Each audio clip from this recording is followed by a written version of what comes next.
Hello. Well, today I'm going to learn about Britain's Special Air Service training. So let's get right into it and see what I can learn here.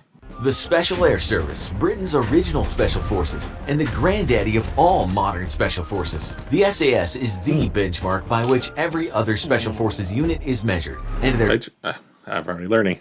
It sounds like it's the first. It's the maybe the oldest, the original.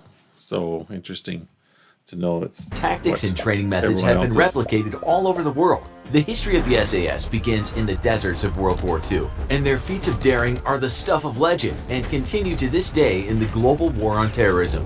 One of the toughest special forces outfits in the world to enter into, the SAS requires the absolute best out of every recruit. Many apply each year to join this legendary service, and many fail and are washed out of training. What about you, though? Think you've got what it takes to join the elite SAS? Not me. SAS selection Nope. takes place across several phases of selection, with selection phase 1, known as endurance, taking place over 3 grueling weeks. Any dummy can be physically fit and carry a heavy pack, but selection phase 1 will weed out the dumb brutes and leave behind only the mentally and physically strong. Wow. For phase 1, you'll head out to the countryside in South Wales, but don't expect a picnic, because you'll immediately be put to marching across varying routes. Initially, you'll carry a pack loaded up with the essential gear, such as a rain poncho, sleeping bag, first aid kit, and distress flares. Though you can expect that as the distance you're forced to march increases, so does the weight.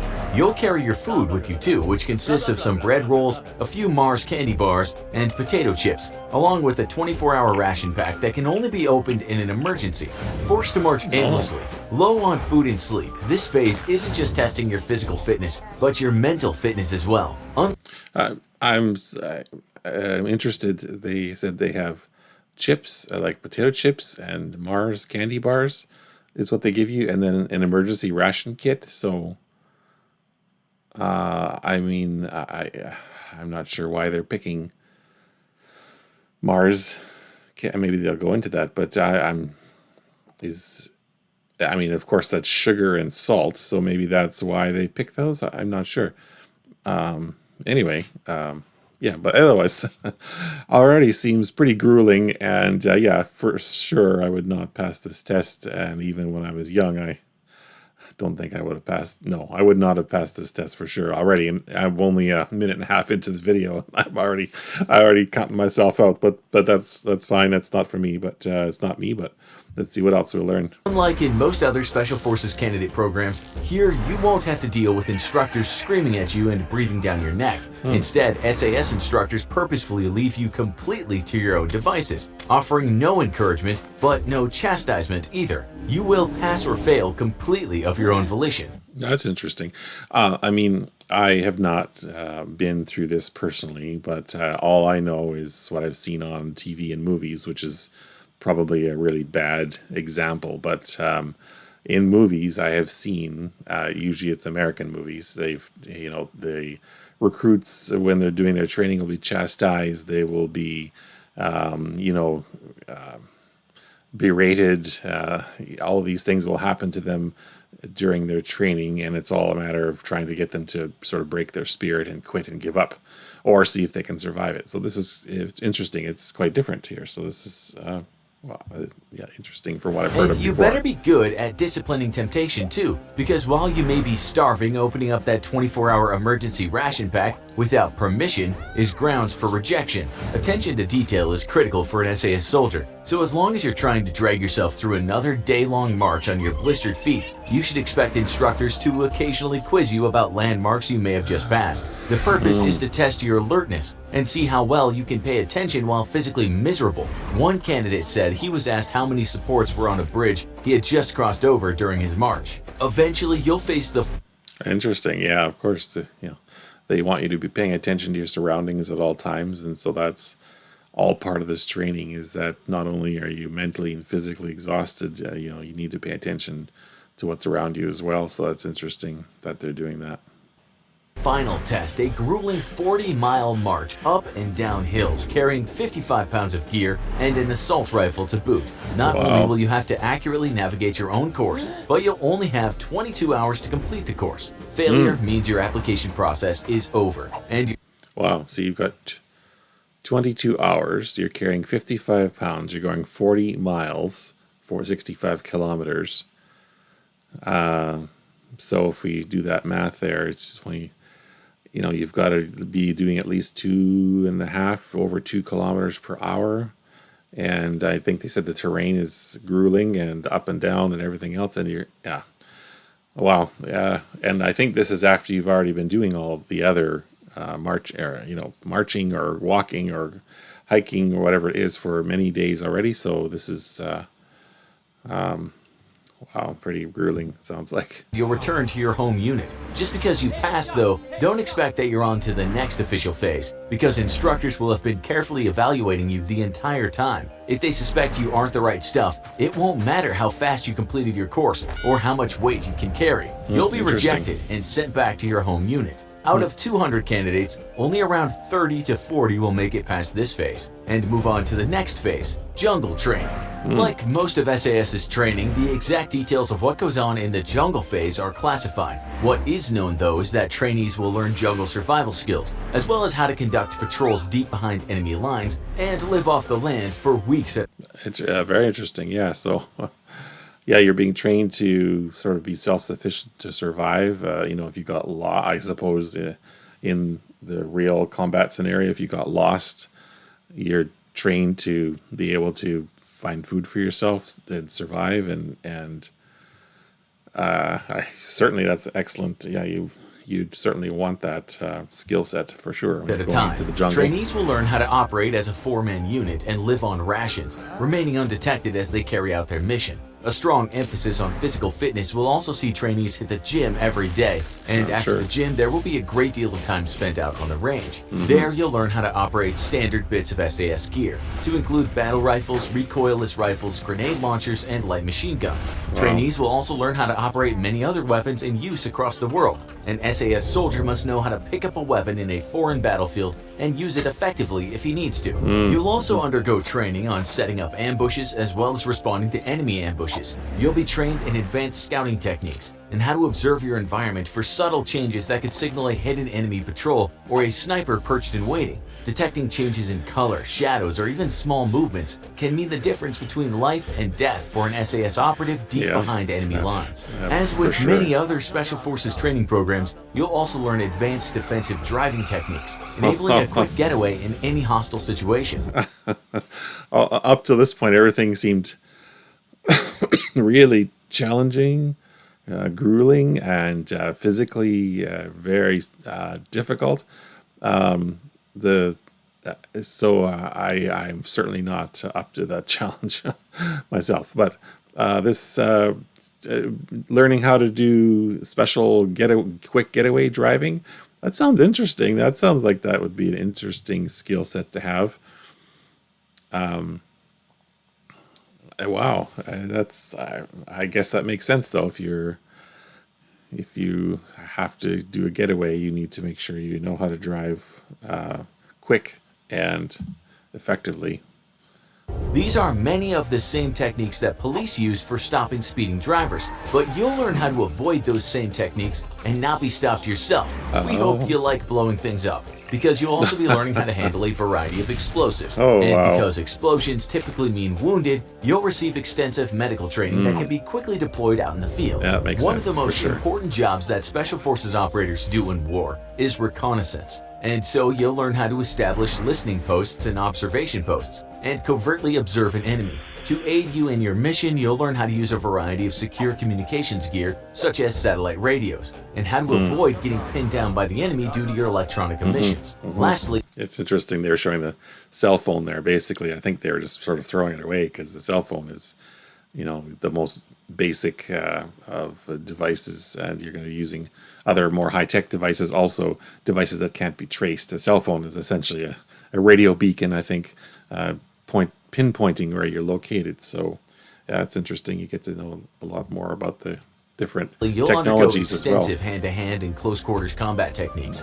and become an expert in breaching and assaulting enemy structures. To make it to the end of this phase, you'll be amongst the 15 to 20 who didn't get sick from the jungle environment and drop out, or weren't washed out by instructors. Don't start congratulating yourself yet though, because the ultimate test is coming up next. Part 1 of your final test is a 3-day escape and evasion course. You'll be given a ratty old coat, boots that may be held together with only strings, and no food or water. You'll have a short head start and must evade capture for 3 days by a hunter force equipped with dogs and modern equipment. For these 3 days, you must live off the land while evading your pursuers. And though officially you're barred from entering any structures, some crafty trainees may sneak their way into a civilian property and maybe even have a local take them in.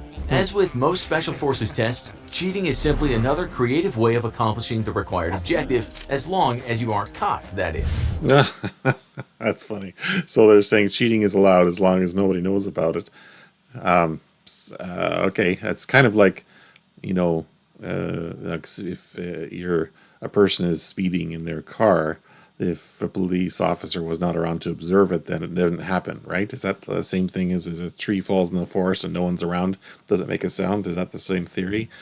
Anyway, the second part of your final test will take place when you're captured or at the end of the 3 days. If you've managed to avoid capture, then you'll be expected to return to a designated location at the end of the 3rd day. Once there, you'll be handcuffed, have a bag thrown over your head, and be taken to a remote location. Instructors will then attempt to break you down mentally. You'll be placed in stress positions and forced to hold them for hours at a time. You may be locked in a cage the size of a dog kennel, while instructors bash the roof of it with chains. Instructors will strip you nude in front of female instructors who will mock the size of your manhood. It's all a mental game, meant to soften you up for the pending interrogation sessions. After enough humiliation and mental torture, you'll be thrown into a room with an interrogator, and your job will be to only reveal the big 4 to him or her: your name, rank, serial number, and date of birth. Giving the interrogator any information. Interesting.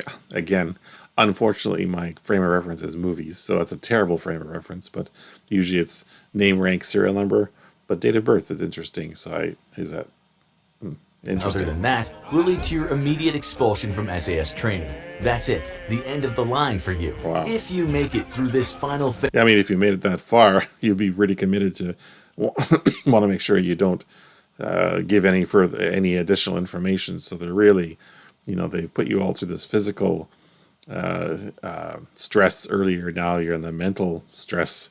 I mean, it was all mental stress as well, of course, but wow, they're really pushing you to the limits to make sure you can make it all the way through the training phase, then you can feel proud of accomplishing what very few people have ever done. You'll receive the beige beret with the winged dagger insignia and officially become a member of the British Special Air Service. However, maybe celebrate modestly, because you'll be on probation until you finish your continuation training, and sadly, many soldiers are returned to their home unit during this phase. If that happens to you, you'll at least have worn the beret for a short time, and that's an accomplishment in and of itself. If you make it through training though, you'll join the Okay, so you have this initial training, then you go through continuation training, and I guess if you fail that, then you get sent back. That's what I understand. So it just sort of continues. The 22nd Special Air Service Regiment, which consists of 4 active squadrons, A, B, D, and G. Each squadron is made up of around 60 men, meaning there's roughly 240 active duty SAS soldiers at a time in the British military, with 2 reserve regiments, the 21st and 23rd SAS. This is in sharp contrast to the approximately 2,000 Navy SEALs the US military has. I was just going to say, so they have, I think they said 60, right? Is that what he said? 60. Each squadron is made up of 60 men, 240. So, wow. I mean, you're really elite level force at that point in time for a country of how many are in the UK? I'm not exactly sure. I should watch another video on that. 60 million, 70 million, and there's only 240. So that's a very specialized unit for sure. But that's due to the smaller size of the British military. Amongst each SAS squadron are 4 troops, and each troop specializes in a different area of expertise. The air troop is specialized in parachute insertions, including static line insertions and halo jumps deep behind enemy lines. The boat troop is specialized in amphibious operations, such as inserting into hostile beaches via submarines, a favorite tactic of U.S. SEALs. Interestingly, SAS and American SEALs work so closely together that often SAS soldiers will deploy from an American submarine specially outfitted to deliver special forces under the cover of the waves. Oh, Mobility interesting. troop soldiers special. I wonder. I know they're mentioning the American SEALs here, but I wonder if there's any Canadian special team also in there. I can't. Nothing comes to mind at the moment. But Specialize in maybe there handling is. any number of vehicles. You can think of them as the getaway drivers of the SAS. Mountain troops are trained in Arctic warfare and navigating and surviving in dangerous mountainous terrain. SAS mountain troops work closely with American and French special forces in the mountain regions of Afghanistan, hunting down Taliban and Al-Qaeda fighters in deep mountain complexes. The close-knit relationship between SAS and American special forces means that both nations share many of the same tactics and training techniques, and an SAS soldier is always welcome aboard any American aircraft or boat. If you had joined the SAS in the early 2000s, you may have been a part of the legendary Task Force 88, easily the deadliest fighting force ever assembled on planet Earth. Immediately after Saddam Hussein's government was ousted from power, Task Force 88 was formed to hunt down the former dictator and his supporters. And over the years, their job evolved to becoming the premier hunter-killers of NATO's war against terrorist leaders in Iraq and Afghanistan. Most of their deeds are shrouded in extreme secrecy, though it's known that TF-88 was responsible for killing one of the key members of the insurgency, al-Zarqawi. At its height, Task Force 88 was made up of Task Force Black, an SAS Sabre squadron supported by specialist boat service operators. Task Force Blue was made up of the legendary SEAL Team 6. Task Force Green was made up of operatives from America's Delta Force. And Task Force Orange was made up of the single most secretive Special Forces operators in the world, America's Intelligence Support Activity, a Special Forces unit whose job is to find actionable intelligence for other Special Forces units, and which the Pentagon denies any official knowledge of.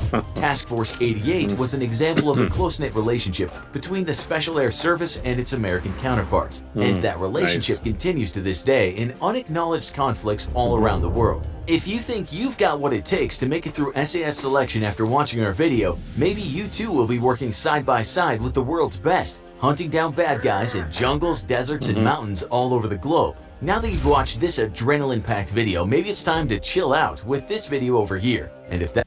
Wow, it's really nice to see the level of cooperation between Britain's SAS and the American forces. I didn't mention anything about Canadian, so I'm not sure if there's any Canadian forces that would, be at this elite level. Maybe there is. Nothing comes to mind, but it's nice to see that cooperation. I really do hope that does continue future going forward. So wow, this has been really interesting to learn, and I had no idea. I mean, I really didn't know anything about the SAS, so it's amazing how much they go through to get to that level.